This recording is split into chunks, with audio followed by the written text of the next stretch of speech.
এই ব্যাকুলতা বিষয়ে শ্রীরামকৃষ্ণ বলছেন যে ব্যাকুলতা থাকলে যে কোনো পথ দিয়েই তাকে পাওয়া যায়, অর্থাৎ পথ যেমনই হোক না কেন, যদি ব্যাকুলতা থাকে তাহলে নিশ্চিত সফল হওয়া সম্ভব। আর যদি ব্যাকুলতা না থাকে তাহলে পথ যেমনই হোক না কেন সফলতা কিন্তু সুদূর পরাহত। ফলে এই প্রসঙ্গগুলোই এখানে আলোচনা হচ্ছে ব্যাকুলতা বিষয়ে। তিনি বলছেন, যাত্রার গোড়ায় অনেক খচমচ করে, তখন শ্রীকৃষ্ণকে দেখা যায় না।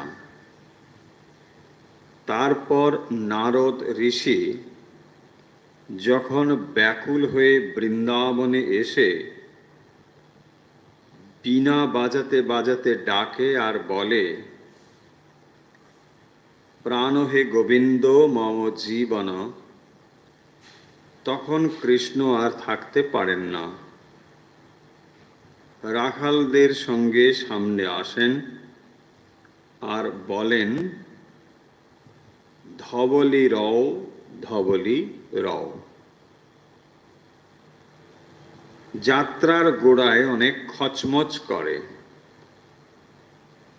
যাত্রা শুরু হচ্ছে এবং যাত্রা নিশ্চয়ই শ্রীকৃষ্ণ বিষয়ে,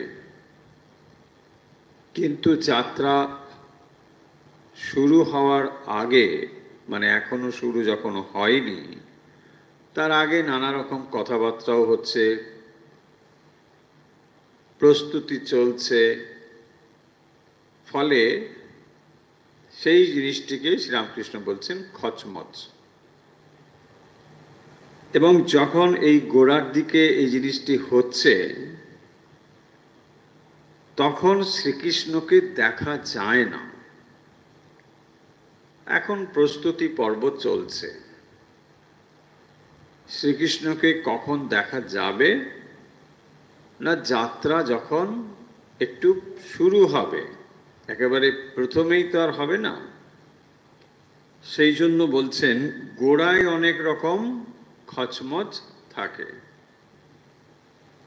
আবার শুধু তাই নয়, তারপর নারদ ঋষি যখন ব্যাকুল হয়ে বৃন্দাবনে আসেন, তাহলে ভগবান কখন আসবেন তার আগে নারদ ঋষি আসছেন।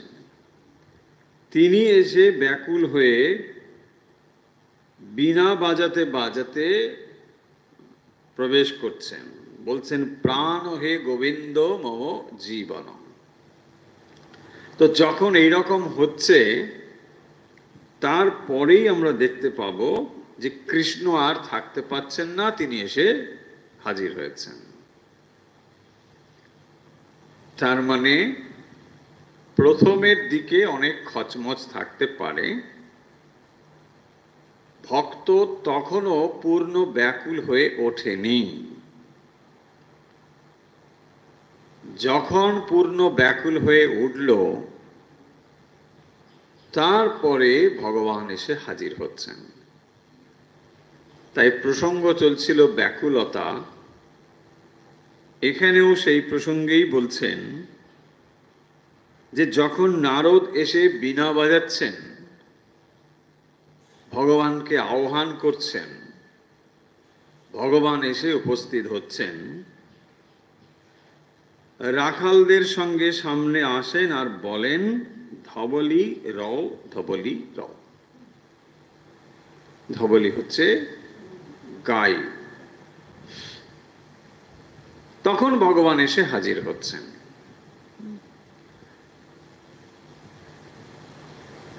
ব্যাকুলতা প্রসঙ্গে তিনি নানা জায়গায় বিভিন্ন কথা বলেছেন, এখানে এই উপমা দিয়ে বলছেন। তাহলে যাত্রার শুরুতে নানা রকম কথা টথা হয়, কিন্তু যখন নারদ ব্যাকুল হয়ে উঠছেন ভগবানকে দর্শনের জন্য, সে আহ্বান করছে আন্তরিকভাবে, তখন কিন্তু ভগবান আসছেন। তাই যে কথাটি এখানে বলতে চাইছেন, যে ভক্তের হৃদয় যখন ব্যাকুল হয়ে উঠবে, কেবল তখনই ভগবান হাজির হবেন বা দর্শন দেবেন। তার আগে প্রস্তুতি পর্বটা হলো খচমচ, শব্দ হচ্ছে, নানা কিছু হচ্ছে, এটা হচ্ছে, ওটা হচ্ছে। অন্য এক্সাম্পল দিয়ে তিনি আরো বুঝিয়েছেন যে যখন ভোজবাড়ির খাওয়া হচ্ছে, সবাই এসে বসছে, নানা রকম কথাবার্তা হচ্ছে, যেই খাবার দাবার দেওয়া শুরু হয়ে গেল, অমনি আস্তে আস্তে শব্দ কমতে শুরু করলো। তার আগে নানা রকম কথাবার্তা হচ্ছে। তারপরে বলছেন যখন পায়েস পড়ে গেল, তখন সুপ সাপ।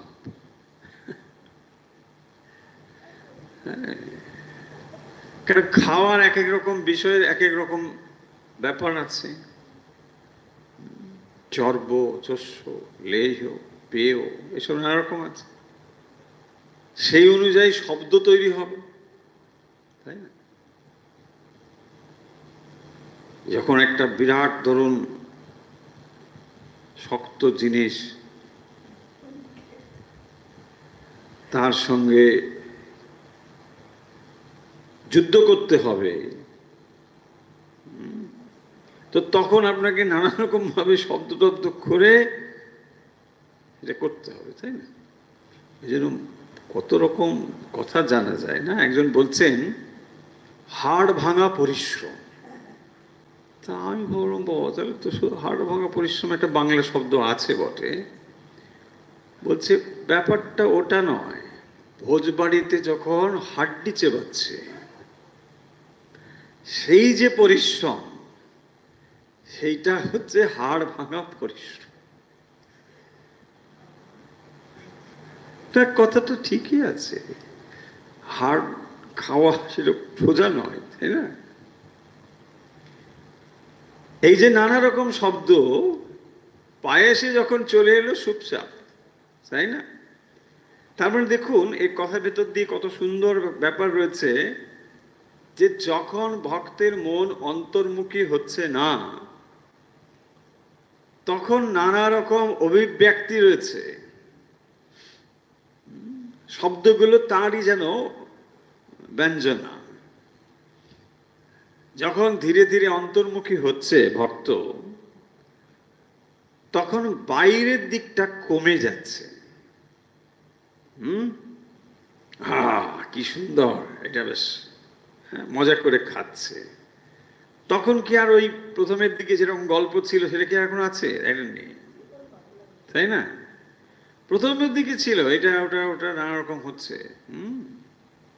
হাতা টাতা গুটিয়ে বসলো, বাস ভালো করে খাওয়া দাওয়া করলো, তখন প্রস্তুতিটা আছে। কিন্তু যখন খাওয়া এসে গেছে, তখন কিন্তু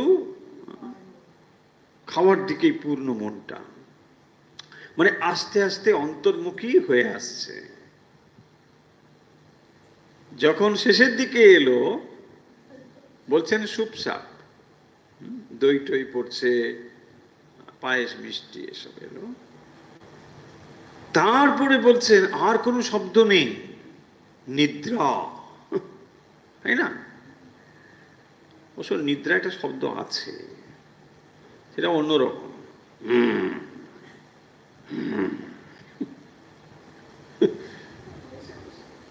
তো ফলে ব্যাকুলতা জিনিসটি দেখুন, যত মন গভীরের দিকে যাবে, তত বাইরের ব্যঞ্জনা, অভিব্যক্তি, প্রকাশ এগুলো কমে আসবে। সোজা কথা, বিষয়ের দিকে মন কমে আসবে। বিষয়ের দিকে মন কমলো মানে অন্তর্মুখী হলো। সেইটিকে শ্রীরামকৃষ্ণ ওই খাওয়ার একটা উপমা দিয়ে কি সুন্দর করে বুঝিয়ে দিয়েছেন। যত মন অন্তর্মুখী হবে তত সে শান্ত হয়ে আসবে। ভেতরের যে একটা ছটফট ভাব, এটা দেখবেন আস্তে আস্তে কমবে, শান্ত হয়ে আসবে। এবং যখন এরকম ভাব তার ভেতরে আসবে, অন্তর্মুখী ভাব, ক্রমশ এটি আরো ঘনীভূত হবে এবং বৃদ্ধিপ্রাপ্ত হবে, আরো বাড়বে।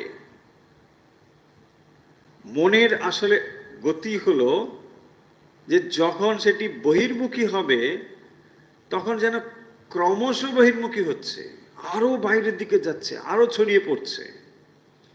আর যদি একবার অন্তর্মুখীর স্বাদ পায় তাহলে সেটা ক্রমশ অন্তর্মুখী হয়ে যাবে। মজা হলো এখানে। তাই একবার যদি তাকে অন্তর্মুখী স্বাদ দিতে পারেন, যে দেখো শান্ত হয়ে থাকাটাই তো আসল, ছটফট করে কি হবে, আর মন যদি এই কথাটা একবার বুঝে নিতে পারে তখন দেখবেন ক্রমশ মন অন্তর্মুখী হবে।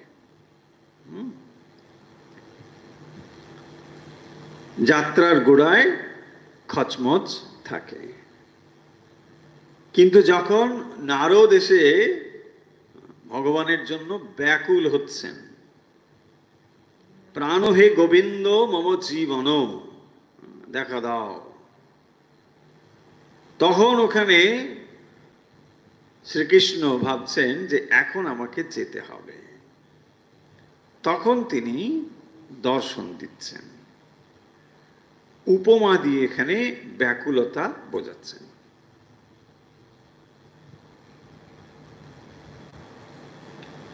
হনুমানেরও নিষ্ঠা ভক্তি, তাঁরও যে ভক্তি, ব্যাকুলতা, নিষ্ঠা হনুমানের কিরকম বলছেন। দাপর যুগে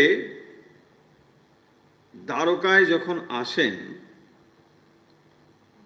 কৃষ্ণ রুক্মিণীকে বললেন, হনুমান রাম রূপ না দেখলে সন্তুষ্ট হবে না। ভগবান রামচন্দ্র যখন এসেছিলেন তখন তিনি হনুমান রূপে অবতীর্ণ হয়েছিলেন, ভক্ত ভগবানের। তাই তিনি রাম রূপ ধরে বসলেন। আসলে কৃষ্ণ তো দাপরে কৃষ্ণ। তিনি রুক্মিণীকে বোঝাচ্ছেন যে এই হনুমান একটি রূপ পছন্দ করে, সেটি হলো রাম রূপ, অন্য কোন রূপ তার পছন্দের নয়। এই যে নিষ্ঠা তার প্রতি, সেটাই বলছেন। তাই রামরূপ ধরে তিনি অবতীর্ণ হচ্ছেন, আর উনি তাকে চিনতে পারছেন।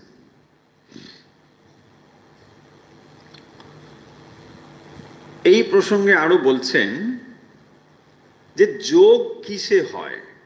আমরা ব্যাকুলতা বিষয়ে যেখানে যেখানে আলোচনা রয়েছে কথামৃতে, সেগুলোকে এক জায়গায় নিয়ে এসে আলোচনা করছি। শ্রীরামকৃষ্ণ বলছেন যোগ কিসে হয়। টেলিগ্রামের তারে অন্য জিনিস বা ফুটো না থাকলে হয়।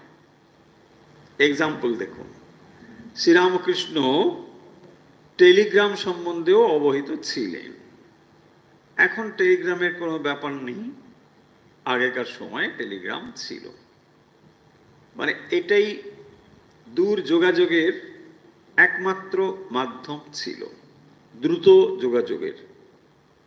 না হলে চিঠিপত্র অনেক সময় লাগবে, টেলিগ্রামের তার থাকতো লম্বা লম্বা। মানে এরকম যখন আমরা গ্রামের দিকে ইলেকট্রিক তার দেখতে পাই, ওপর দিয়ে ওভারের তার যায়, এইরকম করে মানে টেলিগ্রামের তার থাকতো। সেখানে এক জায়গা থেকে কথা বললে অন্য জায়গায় কথা পৌঁছতো। কোনো একটা খবর সেখানে দেওয়া হবে, যেখানে এর অফিস রয়েছে, সেইখানে গিয়ে একটা কথা বললে ওটা ওইখানে যাবে, ও ওটা লিখে নির্দিষ্ট লোকের কাছে খবরটা দিয়ে দেবে, এই রকম এত পুরনো একটা ব্যবস্থা তখন ছিল। কিন্তু এটা কমিউনিকেট হতো কিসের? তারের ভেতর দিয়ে। একজন মানুষ গিয়ে একজনকে খবরটা দিতে চায়, সে ওই অফিসে গিয়ে বলবে যে আমি এই লোককে এই কথাটা বলতে চাই, ওরাই সেটা কমিউনিকেট করবে, আপনি পারবেন না।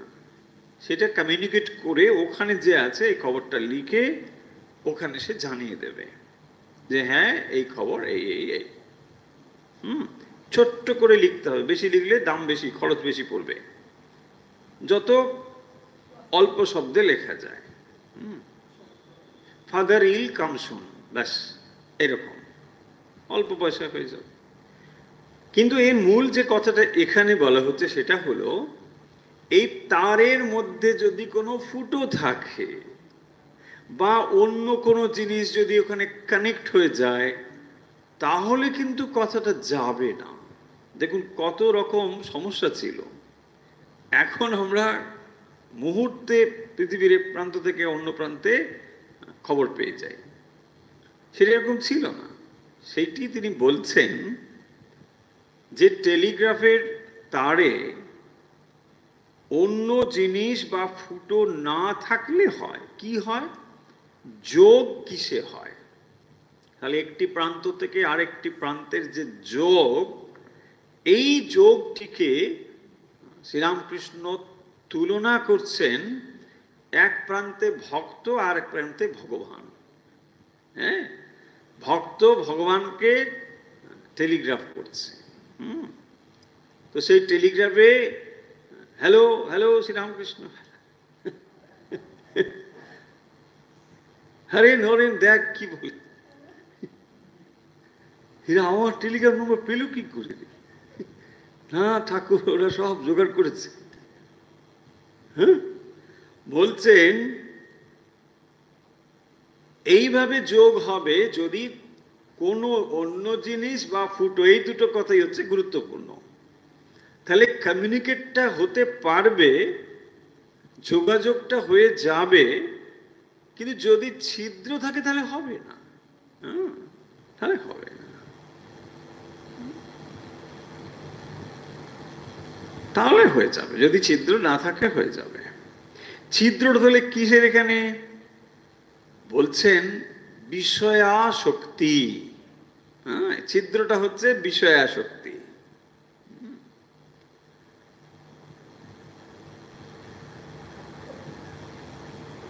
একদিকে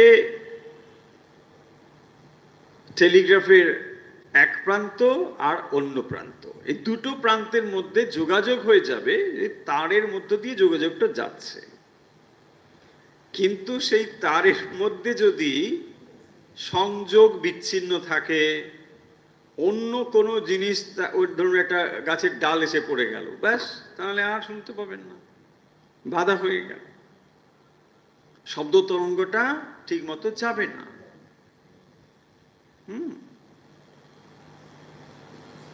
টরে টক্কা টরে টক্কা, টক্কা টক্কা টরে টরে, টরে টক্কা টরে টক্কা, এই হচ্ছে ওদের ভাষা। মানে এইভাবেই ওরা কমিউনিকেট করে। যন্ত্র এভাবেই শব্দটাকে বুঝতে পারত, তখন এভাবেই ছিল। বিষয়াসক্তি থাকলে তাহলে এই কমিউনিকেশনটা করা যাবে না। তাহলে ছিদ্র হচ্ছে এটাই। তাহলে আমরা চেষ্টা যে করছি, আগে ছিদ্রটাকে বন্ধ করতে হবে।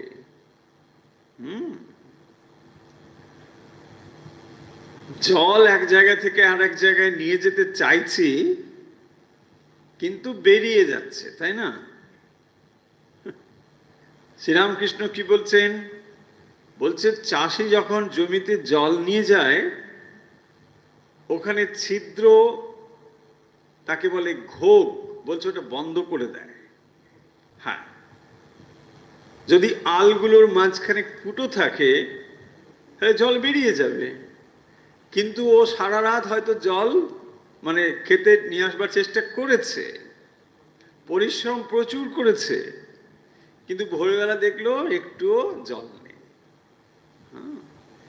তার মানে দুটো দিকে আপনাকে সচেতন হতে হবে।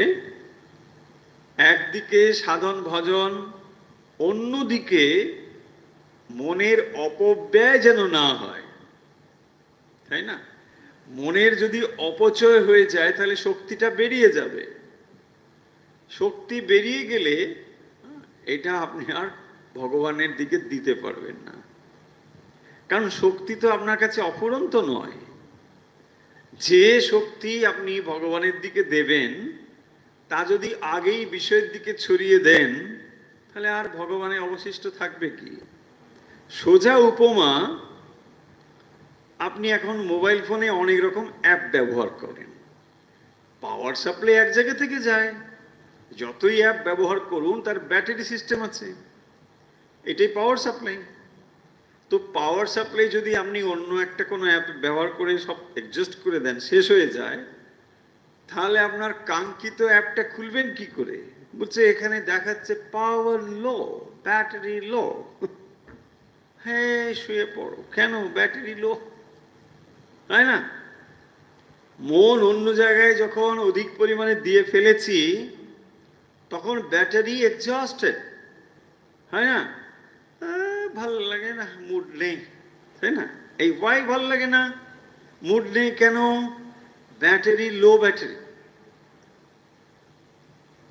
এবং একই রকম ব্যাপার, মন যখন আপনি নানা জায়গায় বিক্ষিপ্তভাবে ছড়িয়ে দিয়েছেন তখন আর সেই মনটা ভগবানের দেবার মতো অবশিষ্ট আর নেই।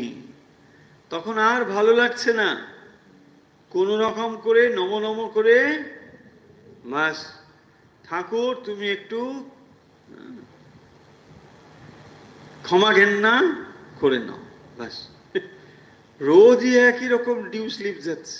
বলছে একদিন তোকে ক্ষমা করলাম, বলছে তোমার কাজই তো ক্ষমা করা প্রভু, তুমি ক্ষমাই করছো, তাই না? আমার রোজই এরকম হবে, কি করব? তোমার নামই তো, তুমি ক্ষমাশীল, দয়াশীল প্রভু, তুমি ক্ষমাই করে যাও প্রত্যেক দিন, আর আমি প্রত্যেক দিন এই কাণ্ডই করেছে। কেন এটা হচ্ছে? এই ছিদ্র ফুটো কেন না ড্রেনেজ হয়ে যাচ্ছে, এনার্জিটা বেরিয়ে যাচ্ছে। সেই জন্যে খুব সাবধান হতে হয়।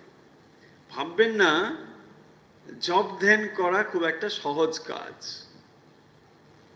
ধীরে ধীরে মনকে নত করে আনতে হয়, প্রস্তুত করতে হয় সাধন ভজনের জন্য।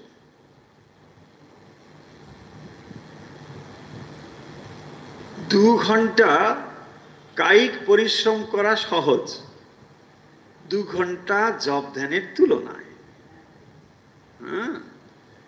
এক আসনে বসে মনকে স্থির করে 2 ঘন্টা ভগবানের নাম করা অনেক বেশি কঠিন।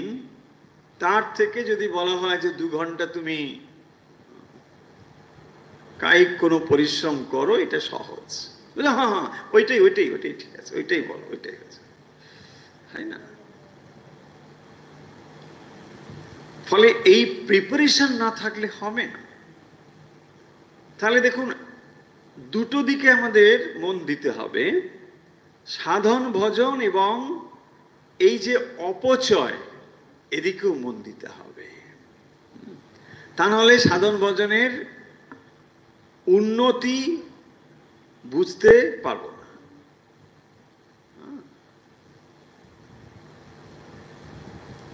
ছিদ্রযুক্ত কলসিতে যদি জল ভরতে যাই তাহলে কি হবে? এরকমই হবে।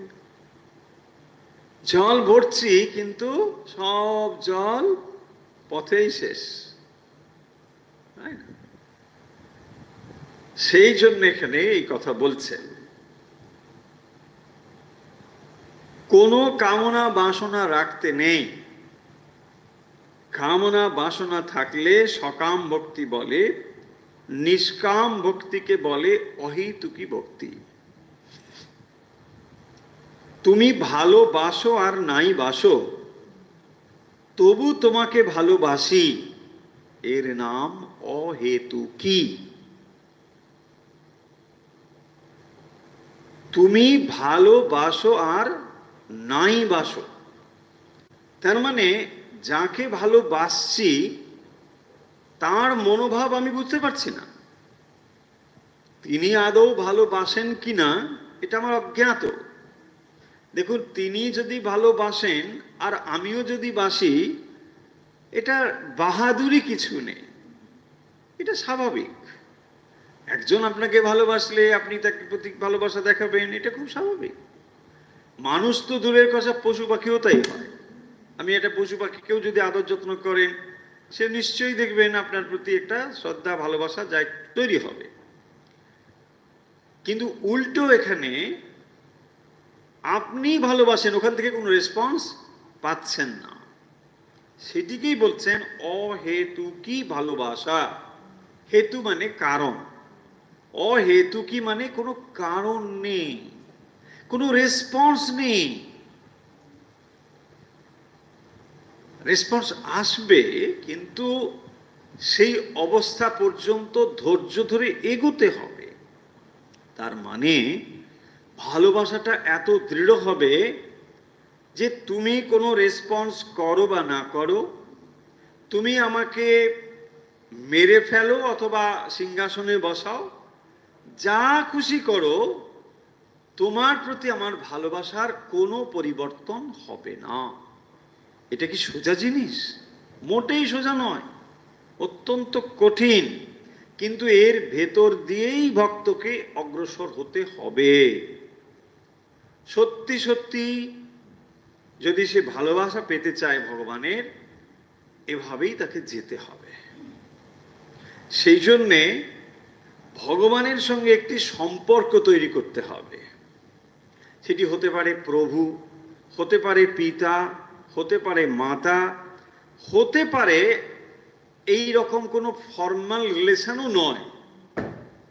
হ্যাঁ, দেখবেন যখন আমরা বলি না আট পৌরে কাপড়, আট পৌরে মানে সবসময় ব্যবহার হয়, তাই না? ভগবানের সঙ্গে যদি রিলেশনটা আপনি একটা আট পৌরে রাখেন, তাহলে সেটা গভীর হবে। কিরকম? দেখুন, ফর্মাল রিলেশনের মধ্যে কি আছে? সেখানে একটা লৌকিকতা আছে, তাই না? ধরুন একটা গেস্ট কেউ আপনার বাড়িতে এলো, অতটা পরিচিত নয়, বা এরকম হতে পারে ধরুন নতুন জামাই এসেছে, তখন বাড়িতে কি করবে? খুব আদর যত্ন, আসো আসো, জামাই ষষ্ঠী আসছে বোধহয় সামনে, এই সময় গরমের দিনে বলি জামাই ষষ্ঠী টষ্ঠী এসে যায়।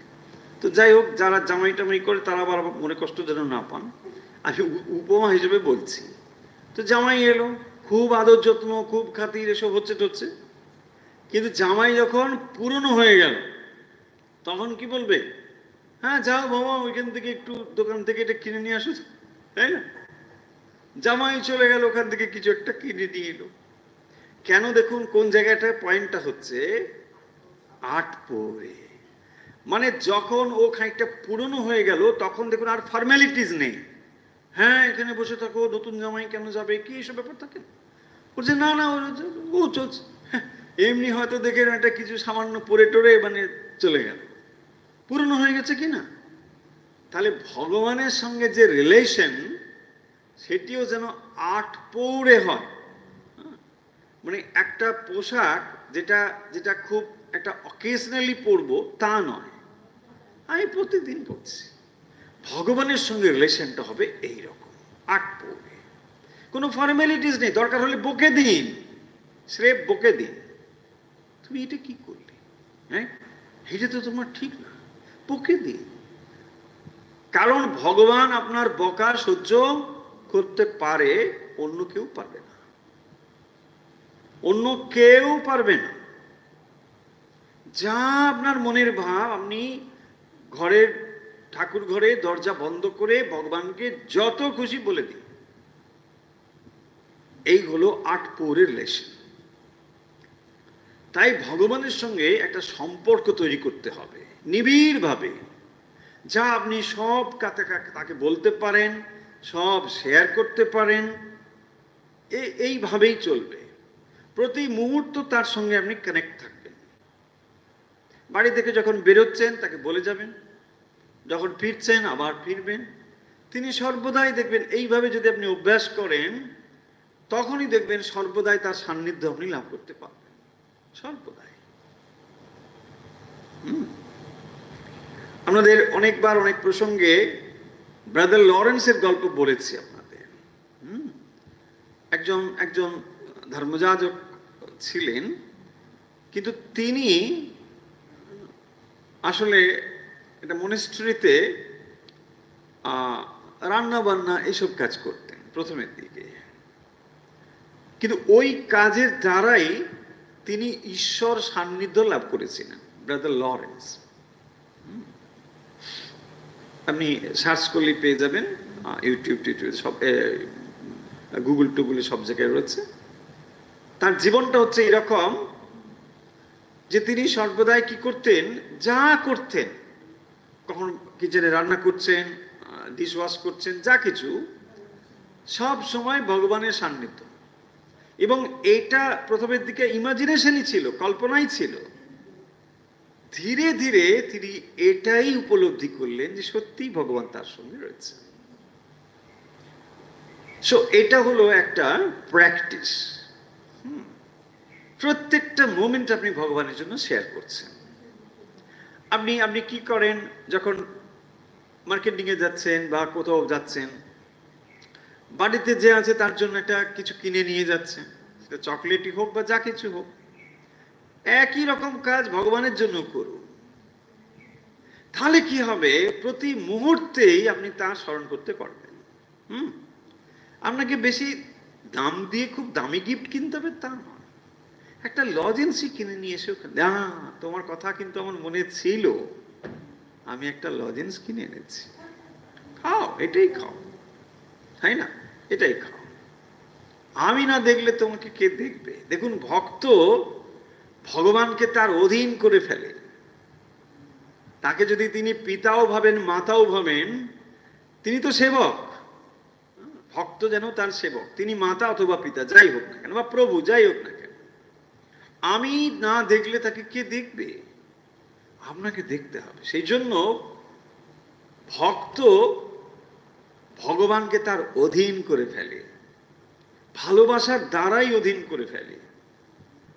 হ্যাঁ, তিনি দেখুন এই বিশ্ব ব্রহ্মাণ্ডের অধিপতি, কিন্তু তাকে সে ওই ঠাকুর ঘরে রেখে তার নিজের এখতিয়ারভুক্ত করে ফেলেছে।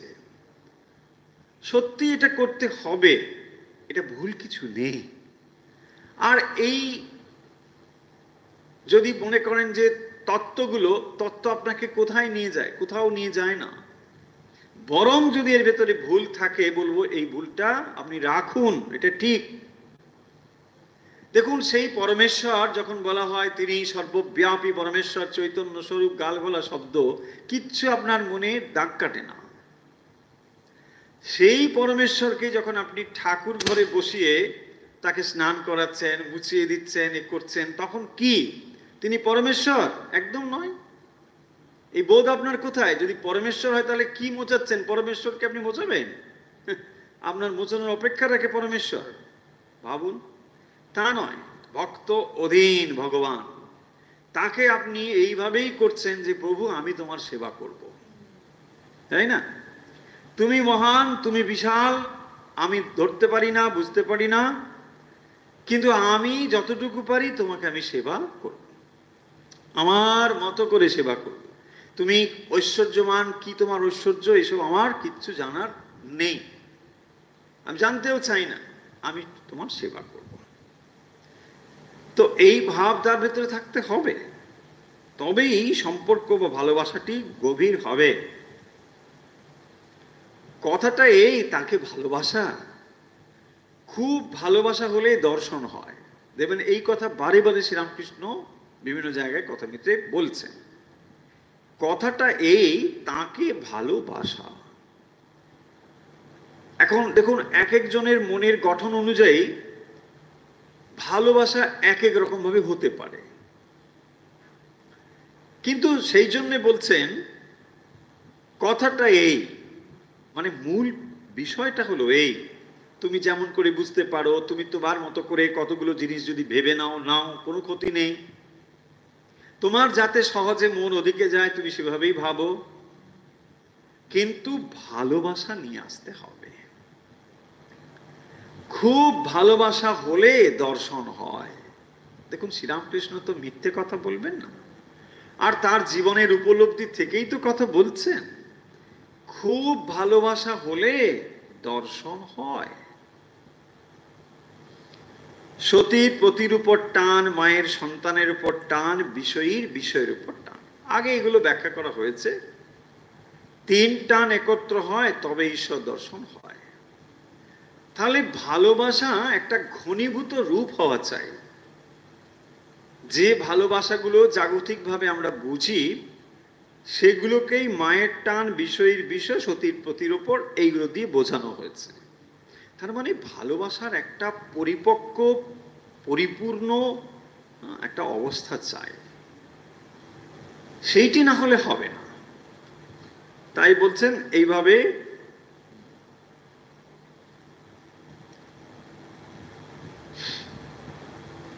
ঈশ্বর দর্শন হয়।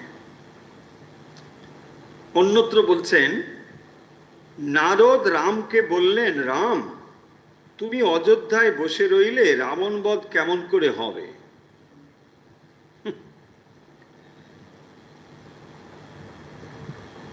নারদ রামকে বলছেন, তুমি অযোধ্যায় বসে রইলে রাবণ বধ কেমন করে হবে? আর তুমি যে সেই জন্য অবতীর্ণ হয়েছ, তুমি এখানে থাকলে তো হবে না। তোমাকে তো যা যা পরপর কাহিনী সব হবে, তারপরে সীতা দেবী যাবে, রাবণ বধ হবে, লঙ্কা, এইসব নানা কাণ্ড হবে। রাম বলছেন, নারদ, সময় হোক, রাবণের কর্ম ক্ষয় হোক, তবে তার বধের উদ্যোগ করব। সময় হবে, সেই জন্যে রামচন্দ্র অপেক্ষা করছেন।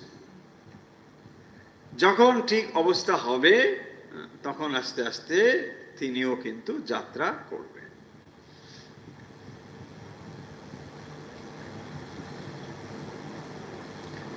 এখানে ভারী সুন্দর একটি উপমা দিয়েছেন। এই উপমাটিও কিন্তু আমাদের প্রায় সকলেরই জানা।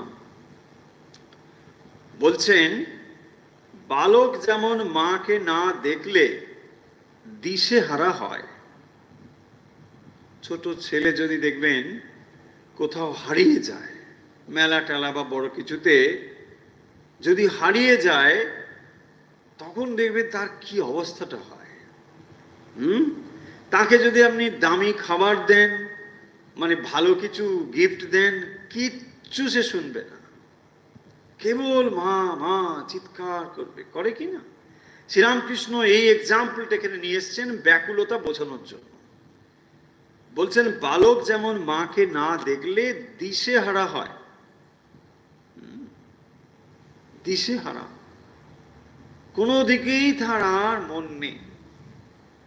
চোখের সামনে যেন তার সবকিছু থেকেও কিছু নেই, এমন বোধ হয়। কত মানুষ তার কাছে আসে, কত কিছু বোঝাচ্ছে, এটা নাও ওটা নাও, কোনো কথা সে শোনে না। মন তখন একমাত্র ঈশ্বরের দিকে স্থির হয়েছে, ওইটাই বোঝাচ্ছেন। সন্দেশ মিঠাই হাতে দিয়ে ভোলাতে যাও, কিছুই চায় না, কিছুতেই ভোলে না, আর বলে না আমি মার কাছে যাব। কিচ্ছু সে নিতে চায় না। সেই রকম ঈশ্বরের জন্য ব্যাকুলতা চাই। দেখুন কি দুর্লভ জিনিস না? বিষয়ের জন্য ব্যাকুলতা আমাদের আছে, বিষয়ের জন্য ব্যাকুলতা খুবই আছে, সেটা আমরা বুঝি। বিষয়ের প্রতি ব্যাকুলতা আমরা বুঝি, কিন্তু ঈশ্বরের জন্য এমন ব্যাকুলতা অত্যন্ত দুর্লভ। সেটি বলছেন, আহা কি অবস্থা, বালক যেমন মা মা করে পাগল হয়, সে আর কিচ্ছু চায় না। তার মানে এই জগতের যত কিছু তখন তার কাছে তুচ্ছ বোধ হয়। কি করে আমি মায়ের কাছে যাব, এটাই আমাকে বলো। মায়ের কাছে নিয়ে না যাওয়া পর্যন্ত তার শান্তি নেই, চিৎকার করতে থাকে, অশান্ত অবস্থা। এইটা বোঝাচ্ছেন ব্যাকুলতা বিষয়ে। যখন ঈশ্বরের জন্য আমাদের মন এমন হবে, আর কোনো কিছু চাই না, তীব্র ব্যাকুলতা একেই বলে, তীব্র বৈরাগ্য একেই বলে, কিচ্ছু আর চায় না। ভগবানের জন্য যে ব্যাকুলতা অত্যন্ত দুর্লভ। যার সংসারে এসব সুখভোগ আলুনি লাগে, যার আর কিছু ভালো লাগে না, টাকা, মান, দেহ সুখ, ইন্দ্রিয় সুখ কিছুই ভালো লাগে না, সেই আন্তরিক মা মা করে কাতর হয়।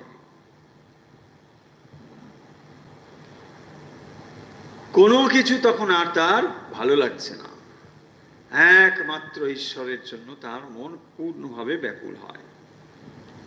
তারই জন্যে মার আবার সব কাজ ফেলে দৌড়ে আসতে হয়।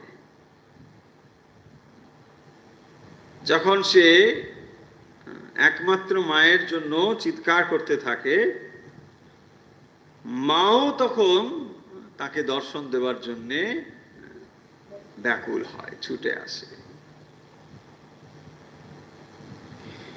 ভগবান ভাগাভাগি পছন্দ করেন না। মানে আমি 50% ভক্ত, 50% বিষয়ী, এইটা পছন্দ করেন না। যা হবে 100% হও, তাহলেই হবে, তাই না? যখন বলো আমি 100% বিষয়ী, বলছে কোনো কথা নেই, তাই করো।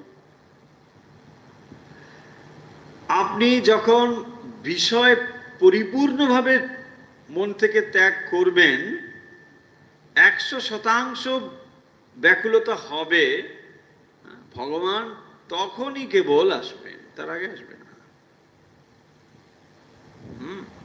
এখন প্রশ্ন হতে পারে যে তাহলে 100% পারফেকশন হওয়া,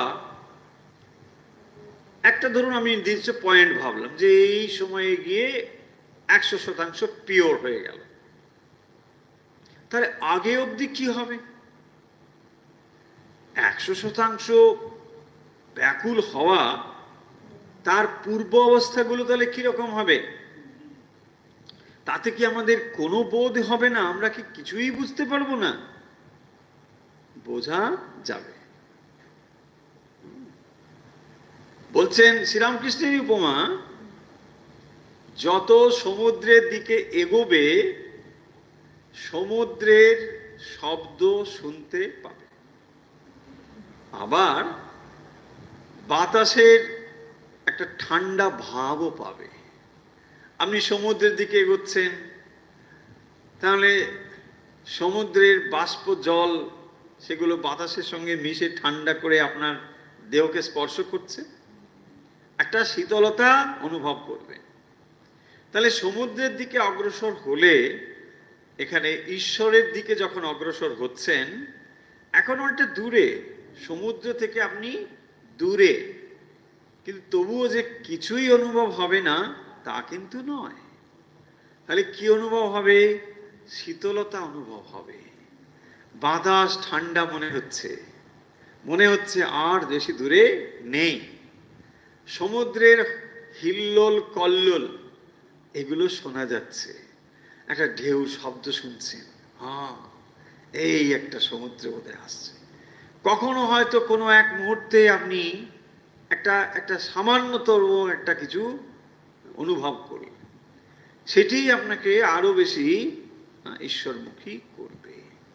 আপনি তখন ভাববেন আমার যাত্রা ঠিক আছে। আরো উপমা দিয়ে বলা যায় যে ধরুন একজন অনেক দিনের ক্ষুধার্ত, অনেক দিন ধরে সে খায়নি, তার সামনে যখন খাবার রাখা হচ্ছে তখন সে কি করছে? খাবার দেখেই তার মনে আনন্দের অনুভব হচ্ছে, এতদিন পরে আমি খেতে পাচ্ছি, খাবারগুলো দেখলেই তার ভিতরে আনন্দ অনুভব হচ্ছে। তখনও সে খায়নি, কেবল খাবারগুলো দেখতে পাচ্ছে। যখন সে খাচ্ছে, একটু খাবার মুখে নিয়েছে, যেমন তার ভালো লাগছে, সঙ্গে সঙ্গে দেখবেন দৈহিক শক্তিও ফিরে পাচ্ছে। এত দুর্বল ছিল, খাবার মুখে নেওয়ার ফলে ফলে ফলে তার আনন্দ হচ্ছে, দৈহিক শক্তিও ফিরে পাচ্ছে। তার মানে যেটা বলতে চাই যে 100% পূর্ণ হলে ভগবানের আপনি পূর্ণ ভক্ত হয়ে উঠবেন, তার দর্শন পাবেন, এটা যেমন ঠিক, তার পূর্বে যে কিছুই বোঝা যাবে না তাও কিন্তু নয়। একটা হিন্টস, একটা কোনো রকম সংকেত অবশ্যই পাওয়া যাবে। আপনি যে অগ্রসর হচ্ছেন, ভগবান এটা বুঝিয়ে দেবেন যে তুমি ঠিক পথে অগ্রসর হচ্ছ, তোমার কোনো ভুল নেই। এভাবেই কিন্তু অগ্রসর হতে হয়। তাই আজকের আমরা এই পর্বটি শেষ করব। ব্যাকুলতা নিয়ে বেশ কয়েকটি পর্ব আমরা আলোচনা করেছি। শ্রী শ্রী রামকৃষ্ণ কথামৃতে ব্যাকুলতা, অর্থাৎ ব্যাকুলতা প্রসঙ্গ কথামৃতে যেখানে যেখানে রয়েছে তার থেকে কিছু কিছু অংশ নিয়ে এসে আমরা একটু আলাদা রকমভাবে আলোচনা করবার চেষ্টা করছি। যেখানে আজকের আলোচনা আমরা সমাপ যদি করি 2-4টি লাইনে, প্রথমে আমরা শ্রীরামকৃষ্ণের একটি উপমা, যাত্রার উপমা তিনি দিয়েছিলেন, যে গোড়ার দিকে খচমচ অনেক রকম হয়, কিন্তু তখন ভগবানকে বা শ্রীকৃষ্ণকে দেখা যায় না। শ্রীকৃষ্ণ আসবেন কখন না, নারদ মুনি এসে তিনি আহ্বান করবেন, তারপরেই তো তিনি আবির্ভূত হবেন। তার মানে প্রথমের দিকে খচমচ থাকলেও ভক্ত যদি ব্যাকুল হয়, ভগবানের দর্শন লাভ করতে পারবে।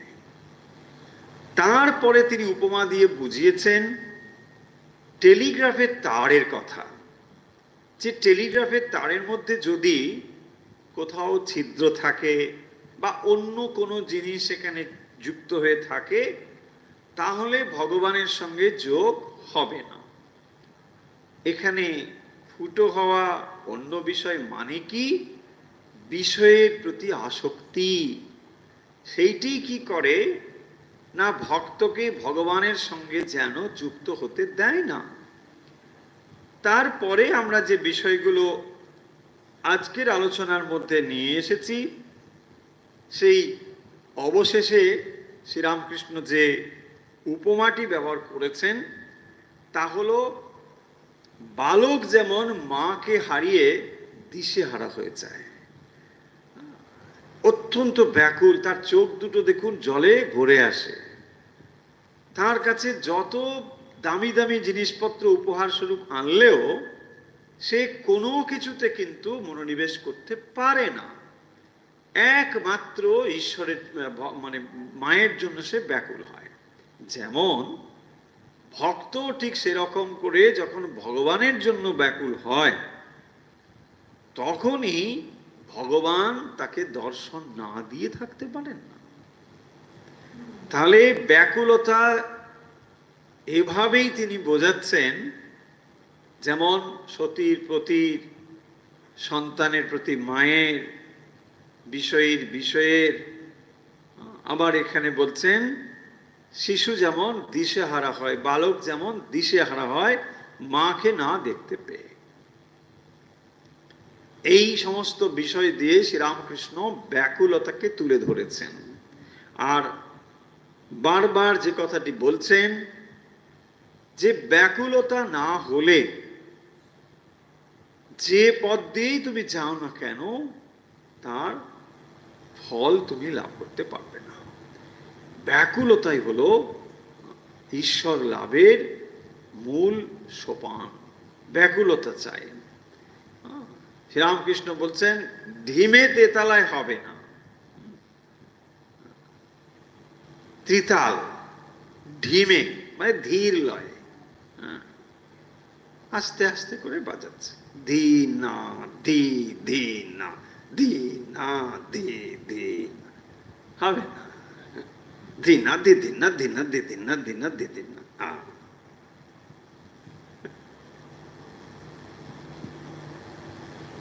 হচ্ছে হবে, এটা শ্রীরামকৃষ্ণ পছন্দ করছেন।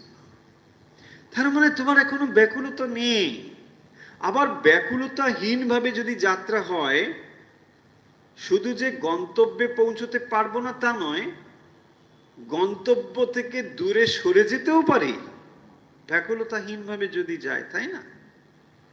দেখুন, আপনি বেরোলেন একদিন, কোনো নির্দিষ্ট ঠিক গন্তব্য ঠিক নেই, বেরোচ্ছেন, এই একটু ঘুরে আসি বলে বেরিয়ে পড়লেন। হঠাৎ একজন বন্ধুর সঙ্গে দেখা হলো, কোথায় যাবে? না, এমনি সেরকম কিছু নেই। আরে চল চল, আমার সঙ্গেই চল। কোথায় নিয়ে চলে গেল, তাই না? তার মানে যদি টার্গেট ফিক্সড না হয়, ডিটারমিন্ড না হন, তাহলে সম্ভাবনা রয়েছে আপনি ওদিকে তো যাবেনই না, বরং ভুল দিকেও চলে যেতে পারে। কারণ একজন এমন বন্ধুর সঙ্গে দেখা হলো, সে একটু বিপরীত মনোভাব পোষণ করে। হ্যাঁ, বলছে মন্দিরে কেন যাবি, চল মলমলে যাই। বাস হয়ে গেল, মলমল বন্ধু নিয়ে চলে গেল শপিং মলে। হ্যাঁ, বাস ওখানে ঘুরে টুরে, হ্যাঁ, অনেকটা সময় কাটিয়ে চলে হয়ে গেল। ভেবেছিলেন একটু একটু ছিল মন্দির যাবেন, একটু একটু ছিল, তীব্র ব্যাপারটা ছিল না। এই হচ্ছে ভয়ঙ্কর অবস্থা। ডিটারমিন না হলে, ব্যাকুলতা না হলে, তীব্রতা না হলে, লক্ষ্য স্থির না হলে নানা রকম কিছু ঘটতে। সেই জন্যে ব্যাকুলতাকে এত গুরুত্ব দেওয়া হয়েছে। চলুন তাহলে আজকের কথা আমরা এখানে শেষ করছি।